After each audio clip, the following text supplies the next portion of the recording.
¿Qué tal? ¿Cómo están? Muy buenas noches. Gracias por su sintonía. Soy Eduardo Arévalo. Esto es Debate y tenemos el gusto de conversar esta noche vía Zoom. Vamos a conversar con el doctor Jorge Panameño, infectólogo, quien se encuentra fuera de nuestro país, pero ha hecho espacio para poder conversar esta noche con nosotros. Doctor, muy buenas noches. Gracias por acompañarnos. Buenas noches, qué gran gusto estar con ustedes de nuevo y poder ayudar a tomar opinión para la ciudadanía. Un saludo para todos los televidentes que a esta hora nos sintonizan. Espero que podamos una vez más compartir opiniones para poder colaborar, hacer una lectura de los temas que vamos a discutir hoy. Muy bien, doctor. Mire, primero hablar sobre esa llegada de un lote de vacunas contra la viruela del mono. Mucha gente al ver esta información se preocupa un poco, decir, bueno, ¿y será necesario las vacunas? ¿Habrá casos graves? ¿Alcanzará las vacunas o están previendo que esta situación podría incrementar el número de casos y ya están teniendo estas medidas como para contener un aumento de los casos que se podrían registrar en el país, que al momento van 13?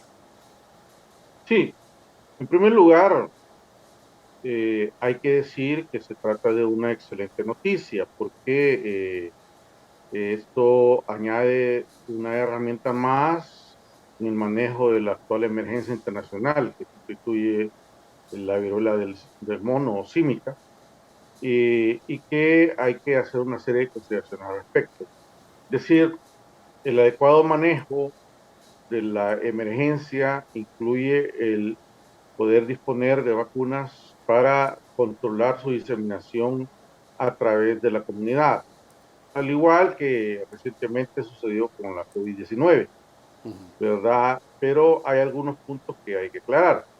En principio, la disposición y el uso apropiado de la vacuna, sobre todo de la variedad que tenemos acá, que hay que aclarar eso también, porque existen dos tipos de vacunas y hay que aclararle a la población de qué estamos hablando. Pero en primer lugar es una buena noticia.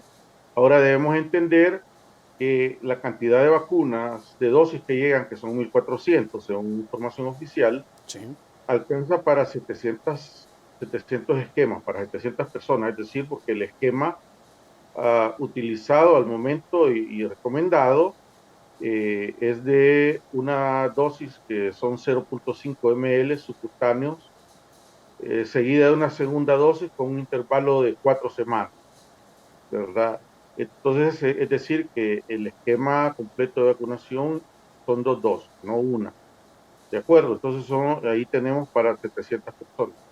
¿Y a qué se debe ese número?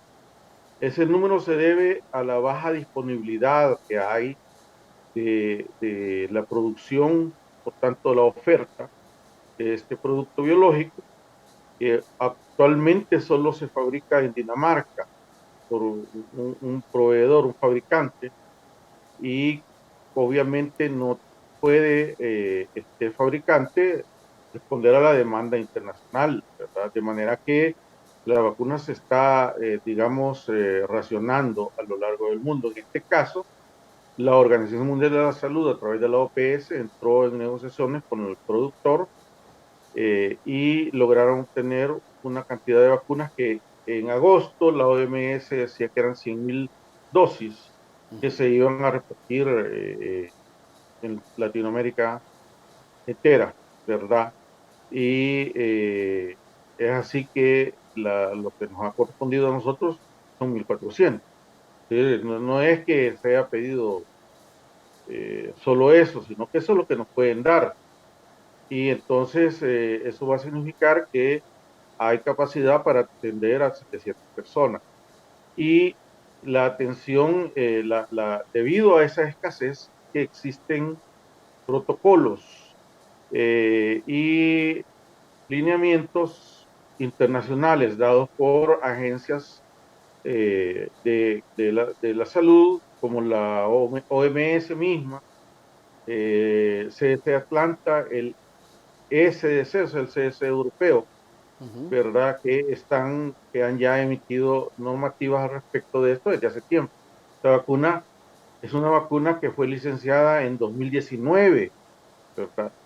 Del que se tiene ya algún conocimiento, pero no todos los datos que se puedan decir. Entonces, por ejemplo, no hay evidencia, como se ha dicho, de que la vacuna es 100% efectiva. No hay datos en relación a eficacia todavía a 5 meses de haberse iniciado la emergencia internacional, ¿verdad? Que inició en mayo, ¿no?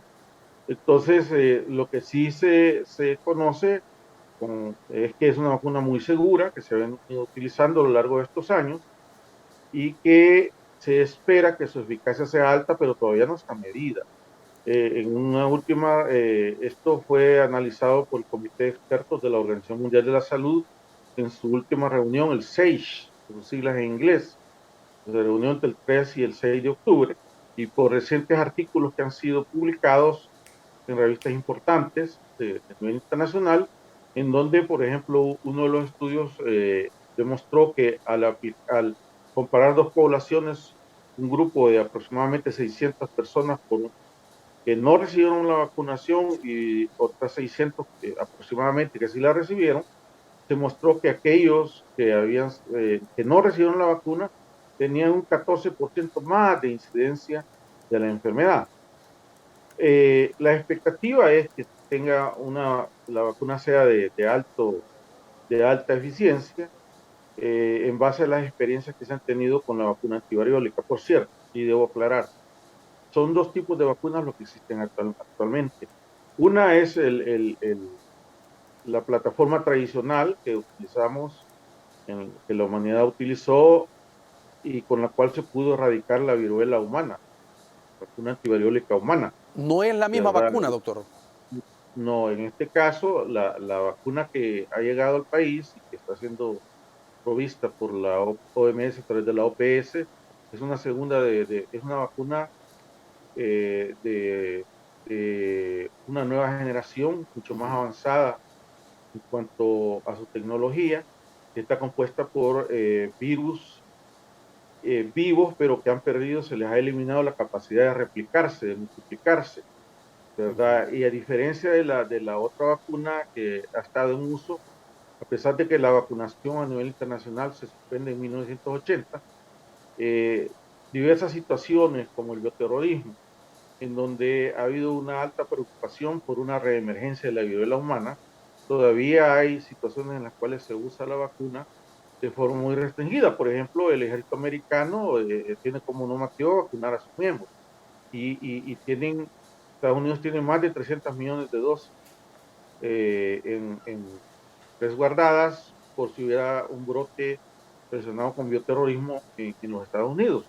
Pero en relación a la nueva vacuna, esta que ha llegado, y se van a diferenciar, la primera es un virus vivo y que se aplica bajo la técnica antigua de escarificación, que requiere 11 pinchos, 11 pinchones y que forme una escara. Ya la nueva vacuna que ha llegado al país, disponible y que está autorizada desde 2019, es una vacuna que se aplica una dosis de 0.5 ml subcutánea, ¿verdad? Y que tiene muy pocos efectos colaterales relacionados con la anterior tecnología. Doctor, Entonces, esta vacuna va a proteger, sí, una consulta. ¿Esta vacuna se debe poner a las personas que han tenido personal de primera línea, según los estándares internacionales, y también a las personas que podrían ser sospechosas de tener la enfermedad, no así a las personas que sean confirmadas? ¿O cómo funciona la aplicación de las mismas? la recomendación, primero, recordemos que al igual que sucedió con COVID-19, la escasa disponibilidad de vacunas obliga a priorizar. Sí. Segundo, esta situación establece que las personas que están en primera línea para recibir este biológico son trabajadores de la salud, involucrados directamente en la atención de pacientes con esta patología, incluyendo personal de laboratorio que va a tratar con muestras y que tiene un alto riesgo de contagiarse, ¿verdad? Luego, en el mismo orden de importancia y de prioridad, están las personas con altísimo riesgo que han estado en contacto con personas infectadas y que por tanto son altamente sospechosas están en grave peligro de que al desarrollar la enfermedad puedan presentar las formas graves que llevan a la muerte. Esta indicación va a ser especialmente válida siempre y cuando se aplique dentro de los primeros, entre el cuarto y el 14º día posterior al contacto que ha habido con la persona con diagnóstico comprobado o altamente sospechoso, ¿verdad? Y así todo el que está en el entorno y tiene riesgo también de contagiarse, si hay disponibilidad hay que vacunarlo. Digamos, en un brote familiar hay que vacunar dentro domiciliar, en un brote en donde hay una persona que estuvo en contacto con su familia. Recordemos que la principal vía de transmisión de la enfermedad es el solo hecho de tocar, ya sea piel-piel, piel mucosa, mucosa-mucosa. Entonces, esas son las indicaciones internacionales que existieron desde siempre, desde que esto se comenzó a usar, porque la vacuna ya ha estado en uso por varios meses, ¿no? Recuerde que existía, el problema ha sido la disponibilidad. Entonces, en cuanto a que si un paciente ya está infectado, y esto va a ser posible determinarlo hasta que tenga síntomas y pueda tomar una muestra y determinar vía PCR si está infectada. En este caso no está indicado. No se ha comprobado que en el momento esto cause beneficios y sobre todo a nivel de salud pública, porque el principal uso de la vacuna es como una herramienta de salud pública, ¿verdad?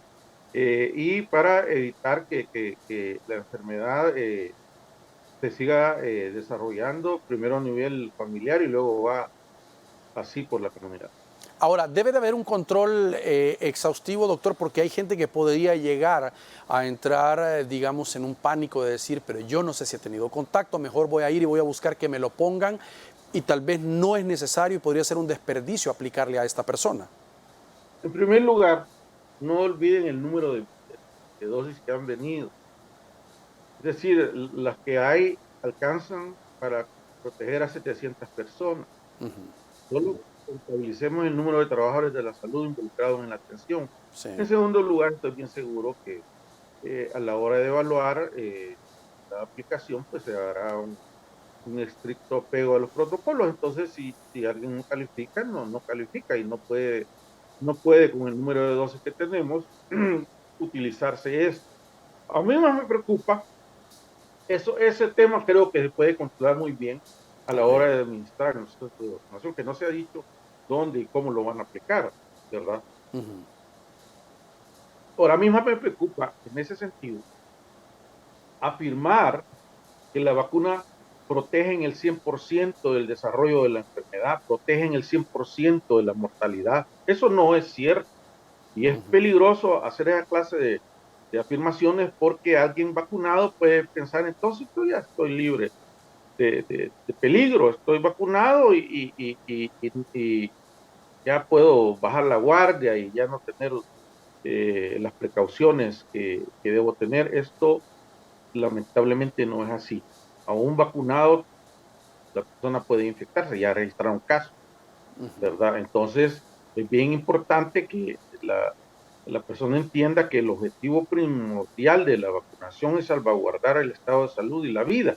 Es decir, que no desarrolle una enfermedad grave y que no vaya a fallecer de la enfermedad. Y esto es lo que hasta el momento se sabe. Muy bien. Sin duda que tendremos en algún momento acceso a los estudios que ya se están realizando en todo el mundo al respecto de esto y se tiene la esperanza de que la respuesta sea tan buena cuanto la vacuna antivirólica humana, de verdad clásica, voy a decir que tiene una eficiencia del 95%, ¿verdad? Y entonces, e incluso la vacuna clásica tiene una eficiencia para prevenir la enfermedad de viruela del simio del 85%. Entonces, realmente se esperan grandes cosas, pero todavía no está comprobado. Y entonces es importante que entiendan que en este preciso momento la vacuna no es para todos, es para quien esté en ese grupo de prioridades, y eso es en el mundo entero, Muy ¿verdad? bien. Yo puedo llegar a pedir la vacuna, pero si no aplico en las características, en este momento pocos estados en el mundo están en capacidad de eso. Debo decir que la compañía productora acaba de anunciar que tienen un acuerdo especial con los Estados Unidos de Norteamérica, y está ya en proyecto y se va a construir una nueva planta productora en Grand Rapids, una localidad cercana a Chicago, ¿verdad? En donde a fabricar, se va a implementar una nueva planta para producir, que se cree va a tener una capacidad de producción de hasta 11 millones de dosis, pero esto en un inicio es para uso exclusivo en Estados Unidos. Mientras esta situación no cambie, habrá escasez de vacunas. Afortunadamente, la enfermedad es de baja contagiosidad y se está comportando en nuestro país, no así en otros lugares, que hay muchas variantes que pueden cambiar esa situación, en donde ha habido brotes de hasta 1,000 casos diarios, como el caso de la ciudad de Nueva York, Estados Unidos.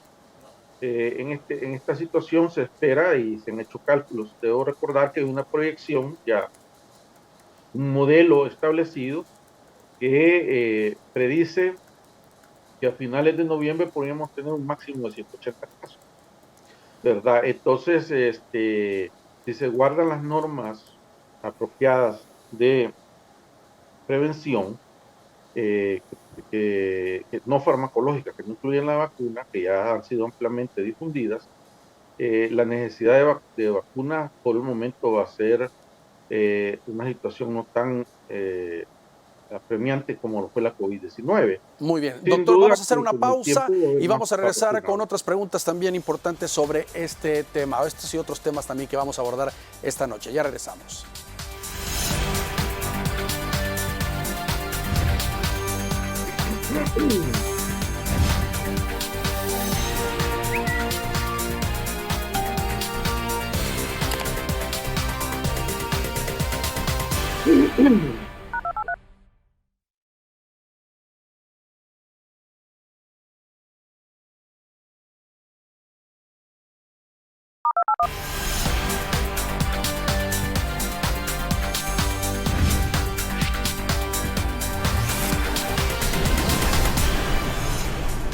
Muy bien, gracias por continuar con nosotros. Estamos conversando con el doctor Jorge Panameño. Doctor, había una proyección antes de que se diera el primer caso de viruela del mono en el país, de que no iba a ser bajo ninguna medida comparable a lo exponencial de los casos de COVID-19.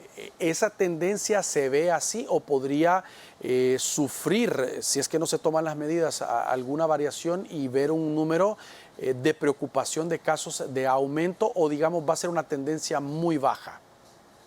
Mire, esto ya se sabía por el comportamiento internacional y lo que conocemos en la forma de transmisión. Entonces, en base a eso, el Instituto de Modelaje, que acabo de ver una situación de modelaje, y el modelaje es el futuro de la epidemiología, y debe servir para tomar las decisiones de salud pública pertinentes.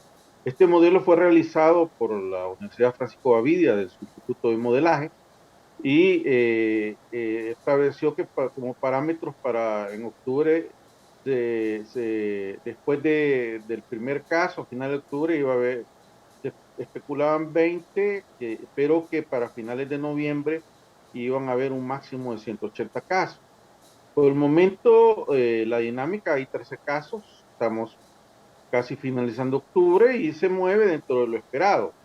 Esto es porque se trata, entonces, Y se concluyó en este estudio, que fue realizado por el equipo del doctor Sí. Picardo, se concluyó que en base, ahí hubo participación tanto de criterio médico y expertos internacionales, pero es una técnica que requiere de avanzados conocimientos en física y matemática, ¿verdad? Porque siempre hay personas con esta característica realizando este modelo. Este modelo nos señalaba que habían dos situaciones en las que se podría salir de lo esperado. Uno era que el virus mutara, y de hecho el virus está siendo observado porque ha mostrado tendencias a mutar.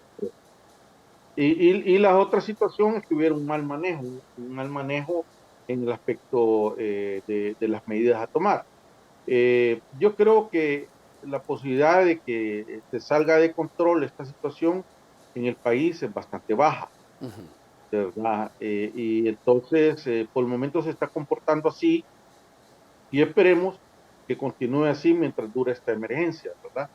Y hay cada día más herramientas para combatirla. Por ejemplo, una situación bien complicada en este país es que en lo privado todavía no hay autorización para, para realizar la prueba PCR en RT, para diagnosticar viruela símica, y es algo limitante, extraño, porque el equipo ya existe, la capacidad ya existe, son los mismos equipos que se usan para hacer el diagnóstico por PCR en RT de COVID, solo se cambian algunos Solo el elementos de reactivo es reactivo. diferente, doctor. Diferente, así es. Entonces existe la capacidad técnica y existe también la tecnología apropiada, ¿verdad? Pero yo no esperaría que esta situación, por el momento no hay indicios de que pueda salir de control. Hay sí otras alarmas en el momento que sería interesante que pudiéramos tener un tiempo para hablar de eso, ¿verdad? Pero mi mensaje para la población es que qué bueno que ahora tenemos vacunas, hay pocas porque así está en el mundo entero la situación. Sin duda, en cuanto haya más disponibilidad, va a haber más, ¿verdad? Y es más, tengo la firme convicción de que esta vacuna se va a convertir en un elemento más de la vacunación rutinaria, de los esquemas de vacunación, va a volver, ¿verdad? Dado esta situación que se ha presentado, va a volver en algún momento, probablemente primero indicado en poblaciones de alto riesgo, pero después va a haber una disponibilidad, probablemente va a considerar que todos nos vacunemos contra este problema una vez que haya disponibilidad adecuada de vacunas. Ahora, tampoco es un tema, doctor, que se tiene como fue el caso del COVID-19, que se hicieron compras anticipadas de vacuna, donaciones de países y todo, cuando ya, digamos, haya mayor disponibilidad de lo que nos estaba diciendo, hay un solo país fabricante. Al generarse o producirse en masa, tampoco es que se debe de poner toda la carne al asador para una compra masiva, no sería No, necesario. no. Mira, cómo se decide introducir nuevas vacunas definir los gastos, las inversiones, no gastos? Esto debe considerarse, toda medida preventiva no debe considerarse como un gasto, sino como una inversión, ¿verdad? Entonces, eso se decide en criterios bien importantes. Uno de ellos es el peso, la carga que la enfermedad en cuestión, cualquiera que ésta sea, inmunoprevenible, implica para el sistema de salud, ¿verdad? Y entonces, y otros criterios que se van analizando, que esto debe ser hecho por un grupo experto de personal que conozca de vacunación, tiene que definirse cuáles son las poblaciones a cubrir,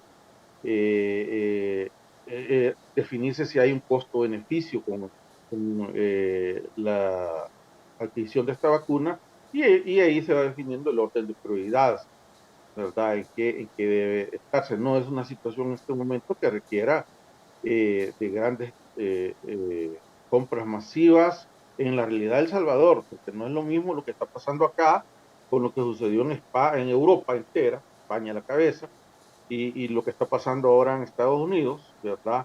En donde incluso ya te comenté que van a crear una planta para producir sus vacunas ellos.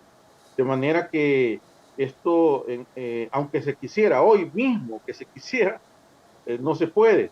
Naciones con muchos mayores recursos económicos que nosotros están haciendo cola, sobre todo en Europa, ¿verdad?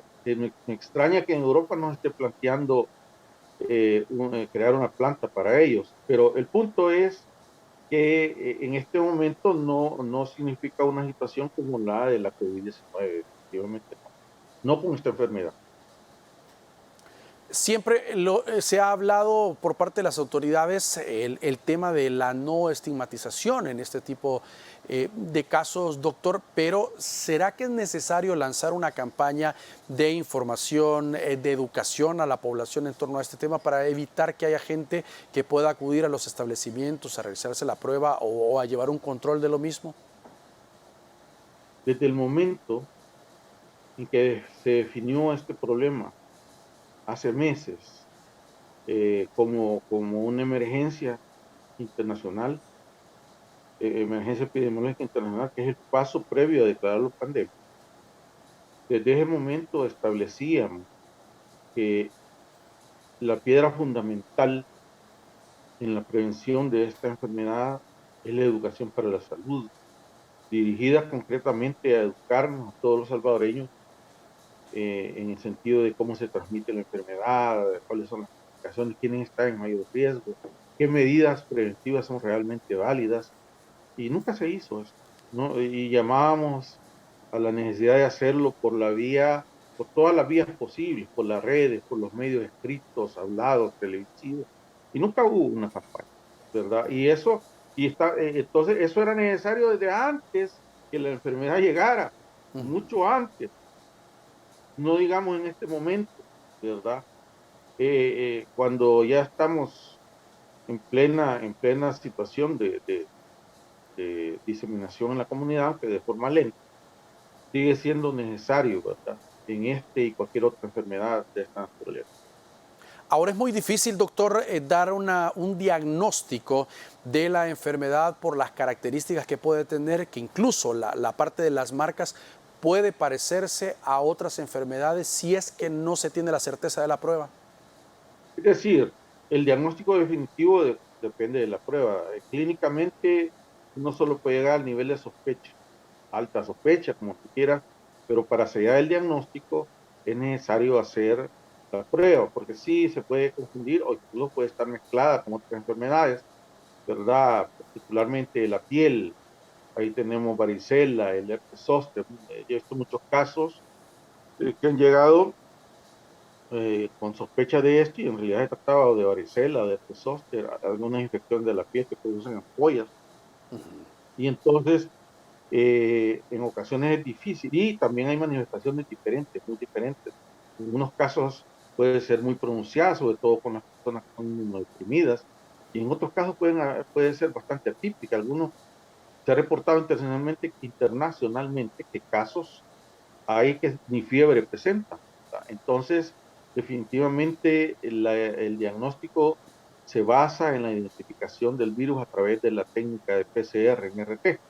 Y el número que hay en este momento permite que toda persona, incluso de casos sospechosos, pueda ser examinada y diagnosticada apropiadamente. Y por eso, de nuevo, le pregunto a la ciudadanía, a la opinión pública y por supuesto a quienes tienen que ver en esto, ¿por qué a nivel privado todavía no ha sido autorizada? ¿Cuál es la situación en relación a tener el monopolio el diagnóstico de esta enfermedad?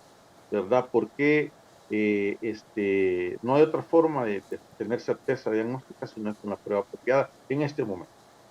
Muy bien, tenemos que hacer una nueva pausa, por favor acompáñenos, ya regresamos.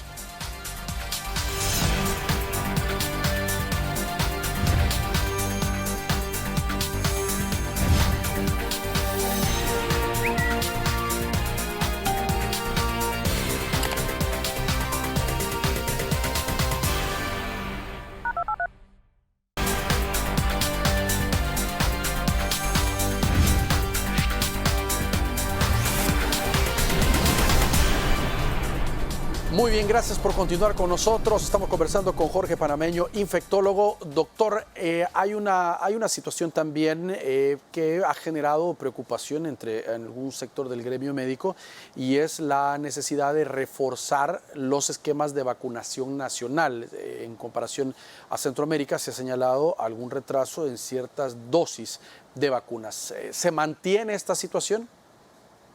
Pues de fuentes oficiales se ha informado, por ejemplo, vamos con el tema poliomielitis. Sí, Hace una semana aproximadamente, la Organización Panamericana de la Salud, a través de su directora general, hablaba de que Latinoamérica se encuentra en este momento bajo el riesgo de cuatro enfermedades.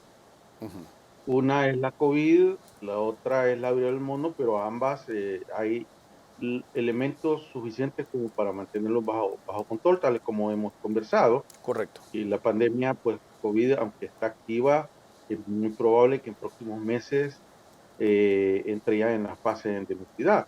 Pero, pero mencionaban dos peligros grandes. Y yo quisiera luego hablar de algo muy importante que todavía no ha sido señalado mucho. Las otras dos enfermedades que menciona la OPS es el cólera y la poliomielitis.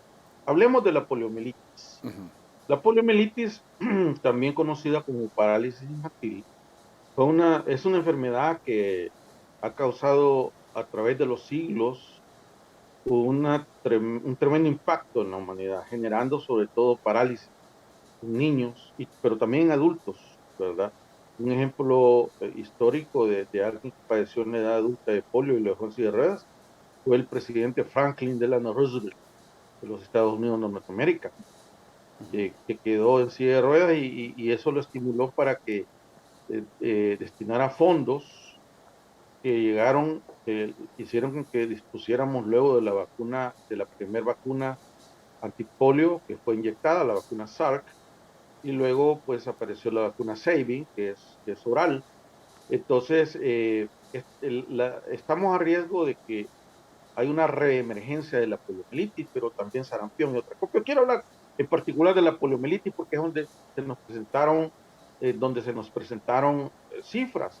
Y decía el señor ministro de Salud que la tasa de vacunación actual es del 60%. Para mantener esta enfermedad alejada de nuestra niñez, de nuestra realidad, la tasa de vacunación debe ser del 95%. Es decir, 95% de los niños que nacen en El Salvador deberían recibir su esquema completo de vacunación, de verdad. Además del brote que ha habido en la ciudad de Nueva York, en Estados Unidos de América, viene que Nueva York está siendo realmente golpeada, ¿verdad? Sí. También en la ciudad con mayor índice de casos de viruela del simio. El asunto es que este brote ha sido causado y en otros lugares del mundo, en Europa, en el Reino Unido, en Londres también han habido casos de polio. Lo interesante del caso es que, de la situación es que estos casos son generados por un virus mutante derivado del virus vacunal presente en la vacuna oral, ¿verdad? Y esto nos lleva también a otras consideraciones, dentro de las cuales en países como El Salvador, en donde la enfermedad ha estado controlada por décadas, y yo lo digo con conocimiento, ya que por varios años fui presidente de la Comisión Nacional de Certificación del Control y de la Poliomielitis, ¿verdad? Entonces, ya en países como el nuestro, desde hace décadas debía haberse cambiado de la vacuna oral a la vacuna inyectada. Eso es otra cosa, pero el punto de esto es que 60% es una tasa que nos deja de vacunación, una tasa que nos deja expuestos a que si por algún motivo ese virus llega a aparecer por acá, eh, podríamos enfrentar un brote epidémico y luego una epidemia.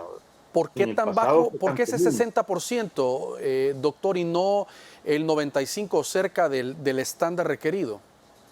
Bueno, lo que adujeron oficialmente es que la pandemia había generado una escasez del producto biológico. Sin embargo, allá en 2020, cuando la pandemia se nos venía encima, el Colegio Médico a través del observatorio hacía mención y advertía a las autoridades de turno sobre la importancia de planificar en este sentido para no tener que pasar por esta situación que hoy vivimos, porque se preveía que el impacto a nivel del mundo y también el impacto de los encierros a los que fuimos sometidos eh, iba a causar eh, iba a causar una baja en estas tasas de vacunación y que había que planificar al respecto. No hubo planificación, obviamente, y ahora estamos con esta situación que espero se corrija a la brevedad posible, ¿verdad? Ahora, sí es corregible, es decir, si en este momento existen los biológicos y se refuerzan los esquemas a nivel nacional, puede llegar a generarse Sentido. una estabilización y a reducir el riesgo de que estas enfermedades como polio y también cólera puedan afectarnos. Sí, bueno, el cólera es otra cosa. El cólera tiene que ver no con vacunas, sino Sí. con otros hechos diferentes, porque aunque existen vacunas, no hay todavía una certeza de que, bueno, hay estudios mostrando que es tan eficiente, y por eso es que las tasas de vacunación, o incluso la polio, porque la polio, al igual que el cólera, tiene en común que se transmiten por la vía fecal oral, es decir, por consumo de agua y alimentos contaminados con heces humanas conteniendo el virus. Ujú. ¿Verdad? Entonces, el saneamiento ambiental a través del desarrollo socioeconómico es la real cura para esto. Por eso las Ujú. naciones desarrolladas mantenían bajas coberturas de vacunación, porque al haber asegurado que el agua potable, que el sistema de sanitario, de drenaje, acueductos y alcantarillado funcione apropiadamente, mantienen alejadas estas enfermedades. De hecho, eso lo habían demostrado ya los romanos hace más de 2000 años. Y por eso ellos construían aquellos famosos acueductos, ¿se acuerdan? Que iban por lo alto y que era bastante difícil contaminarlos con heces humanas. Pero el punto es que sí es corregible, claro que es corregible. Con las adecuadas medidas, en manos, por supuesto, de expertos que sepan qué es lo que están haciendo. Y El Salvador, por décadas, ha sido reconocido, por décadas, no desde hace 3 años, por décadas, ha sido reconocido como poseedor de un sistema de vacunación altamente efectivo, ¿verdad? Así que sí se puede corregir, por supuesto. Ahora, estadísticamente hablando, sí se lleva un control en las unidades de salud, en lo privado y todo, los esquemas de los infantes sobre todo. Se puede hacer un barrido y ir a las zonas, no esperar que la población llegue y complete los esquemas, sino que para lograr ese 95%, retomar ese trabajo territorial para poder llegar a lo deseado, doctor. Eh, por supuesto que posible. Ahora, si se lleva o no se lleva el registro, debo comentarle que esta es parte de la información restringida. En este país no se puede, nadie que no esté ahí involucrado en la generación de datos puede accesar a eso porque no hay información, está restringida, bajo reserva, no sabemos por qué, ¿verdad? Y no se puede ya ni pedir ni por el guía IP. Entonces, es de esperar, ojalá, esperamos que así sea, ¿verdad? Que se lleve los registros apropiados, que lo más importante son los de salud pública, porque en lo privado apenas atendemos a menos del 5% de la población, no una muestra significativa en cuanto a términos de vacunación antipolio, pero esperemos que así sea. Y recordemos que las vacunas, el gran éxito de las campañas en El Salvador de vacunación en el pasado se debió a que la vacuna se llevaba a la comunidad, no se obligaba a la comunidad a ir a la vacuna donde quiera que estuviera, a un megacentro de vacunación, cosas así. No, se iba y era organizado por expertos en salud pública, las campañas de vacunación, ¿verdad? Entonces, esto hacía pues que los niveles y tasas en El Salvador fueron bastante altos y permitieron que esas pestes como la polio, no hablo de cólera, la polio, sarampión, tosferina, tétano, paperas, casi desaparecieran del país.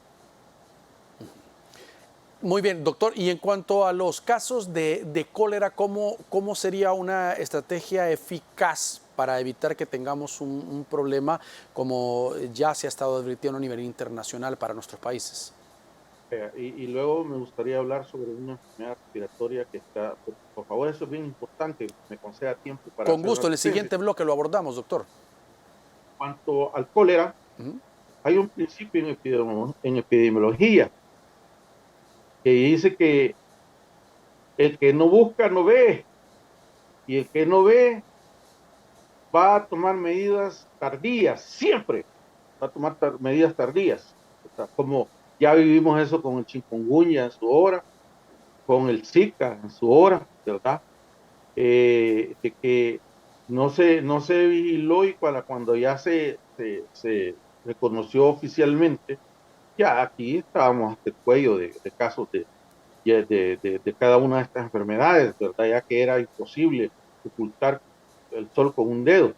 Entonces, primero hay que activar la vigilancia epidemiológica porque hay ya una alerta para todas las Américas, ya que la enfermedad ya pasó, ya se salió de Haití y, y ya hay un caso descrito en Dominicana, que es la otra parte de la misma isla, la Ujú. española, ¿no?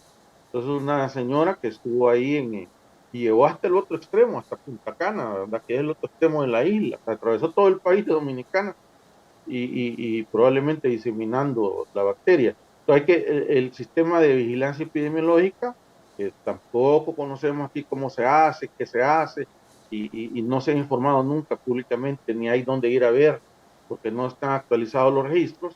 Hay que estar vigilando enfermedades diarreicas, sobre todo hay que tener vigilancia en viajeros, porque esa enfermedad va a diseminarse por viajeros. Y en segundo lugar, y es uno de los riesgos que hablaba yo cuando en otro programa de la corporación discutíamos sobre los riesgos de las inundaciones que hubo en ocasión de la tormenta Julia, en Sí, donde se han contaminado los pozos sí. con los pozos de personas que sus sistemas de letrinas son de fosa, ¿verdad? Las fosas Ujú. fueron inundadas, el agua subió y arrastró esas heces fecales y ha contaminado muchos pozos de estas zonas. Entonces, que esta situación, es decir, esta enfermedad se va a diseminar por agua contaminada. Entonces, es algo que debe ya estarse proyectando, qué situaciones, qué medidas van a tomar, ¿verdad? ¿Dónde se va a vigilar? Alertar a la población una vez que esto exista, si es que llega a Muy bien. existir. Esperamos que no pase de la alarma, pero es una posibilidad. Entonces hay que estar vigilando y alertar tempranamente a la población, advertir cuáles son igualmente los medios de adquisición de la infección y cómo podemos mantenernos apartados de esto. Y esto Muy tiene que bien. ver fundamentalmente con medidas higiénicas, consumo de agua potable, calidad y cantidad apropiada y la manipulación de alimentos, ¿verdad? Vamos a hacer una nueva pausa, por favor, acompáñenos. Estamos conversando con Jorge Panameño, infectólogo. Ya regresamos.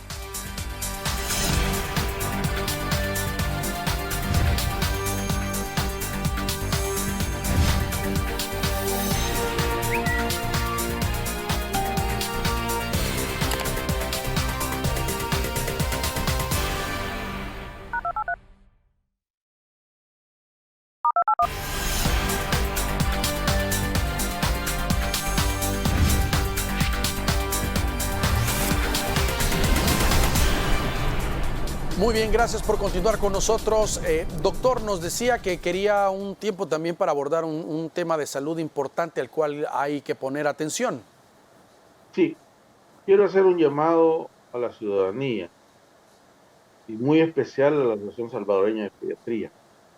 Hace semana y media Costa Rica informó que el sistema de salud en atención pediátrica estaba colapsando, principalmente por cuadros de las unidades de cuidados intensivos. Estaban enfrentando una enfermedad respiratoria que todavía ellos allá no habían definido. Entonces, hoy sabemos que se debe a la emergencia de enfermedad respiratoria causada por el virus esencial respiratorio. Desde hace ya más o menos una semana las alarmas se han disparado en los Estados Unidos de Norteamérica, en donde en este momento hay hospitales ya casi colapsando en cuanto a la atención de niños con enfermedad respiratoria muy grave, requiriendo de ingreso en unidad de cuidados intensivos por virus sincicial respiratorio. Probablemente hoy, haciendo la correlación, entendemos que el problema se inició en Estados Unidos y que de ahí llegó a Costa Rica. ¿Cómo? Probablemente vía turismo, viajeros. Costa Rica es una nación con mucho turismo.